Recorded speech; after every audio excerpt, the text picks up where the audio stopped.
Hello bachcho, let's see this question. And here this question says, part of the northern plains which was a thickly forested region full of wildlife where the forests have been cleared to create agricultural sorry where the forests have been cleared to create agricultural land and to settle migrants from the Pakistan after the partition. तो basically आपको northern plain के उस part का नाम बताना है जहां पर थिकली फॉरेस्ट रीजन है और वो area full of wild life यानी कि बहुत तरीके के एनिमल्स वहाँ पे पाए जाते हैं.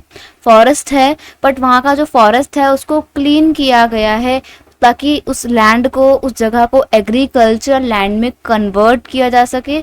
और पाकिस्तान से जो माइग्रेंट्स आ रहे थे आफ्टर इंडिपेंडेंस, जब पार्टीशन हुआ था 1947 में, तो पाकिस्तान से जो माइग्रेंट्स आ रहे थे इंडिया में उनको वहाँ पे सेटल करने के लिए उस लैंड को यूज़ किया गया, फॉरेस्ट को क्लियर किया गया. तो आपको उस नॉर्दर्न प्लेन के पार्ट का नाम बताना है. ऑप्शन आपको दिए हुए हैं बेटा, भाबर, तराई, भांगर या फिर कोस्टल प्लेन्स.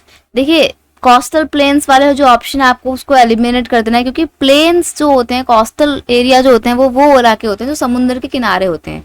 और नॉर्दर्न प्लेन्स एक मैदानी इलाका है जो कहीं से भी समुद्र से टच नहीं होता है. तो नॉर्दर्न प्लेन्स में कोस्टल प्लेन कहाँ से आ गया? ऑप्शन डी आपका एलिमिनेट हो गया. ठीक है, अब आपको 3 ऑप्शन मिले हैं, भाबर, भांगर और तराई. इनमें से किसी एक को चूज करना है. तो स्टार्ट करेंगे. देखो अगर हम बात करें अपने हिमालयाज की, तो जैसे ही हिमालयाज खत्म होते हैं और नॉर्दर्न प्लेन शुरू होता है तो स्टार्टिंग में क्या होता है ना, जब पहाड़ों को खत्म करके नॉर्दर्न प्लेन शुरू होता है तो स्टार्टिंग में ना पहाड़ टूटे हुए होते हैं. मतलब पहाड़ के जो बड़े बड़े पत्थर होते हैं, नदी अपने साथ जो बड़ी बड़ी चट्टानें लेकर आती है तो वो एक जगह डिपॉजिट हो जाते हैं जिससे भांगर रीजन बनता है. ठीक है, यहाँ पर वो बड़े बड़े पत्थर पाए जाते हैं, इतने बड़े बड़े होते हैं कि जो हिमालयन रेंज से निकलने वाली रिवर्स हैं वो उन पत्थरों के नीचे दब के ऐसे डिसअपियर हो जाती है, दिखती भी नहीं कि नदियां बह रही हैं. तो ऐसा होता है भांगर रीजन में.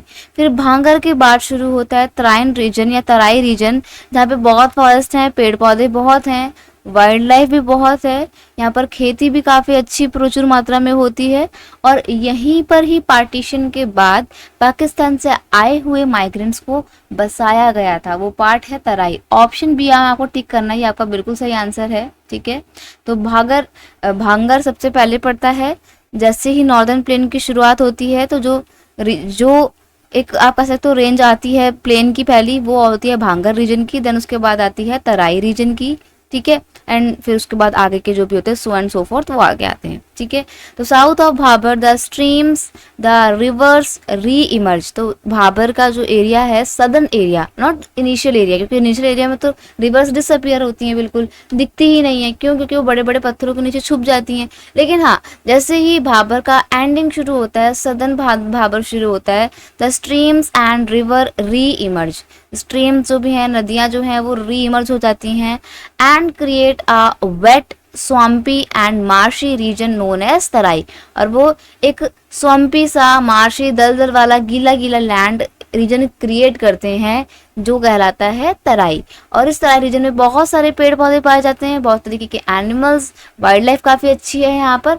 और यहाँ का जो लैंड है, यहाँ के जो फॉरेस्ट है, इनको क्लियर किया गया था ताकि एग्रीकल्चरल लैंड में उसको कन्वर्ट किया जा सके. और यहीं पर आफ्टर इंडिपेंडेंस पाकिस्तान से लाए हुए माइग्रेंट्स को बसाया गया था. तो ऑप्शन भी आपका यहाँ पर बिल्कुल सही आंसर रहेगा. I hope you understood it well. Best of luck.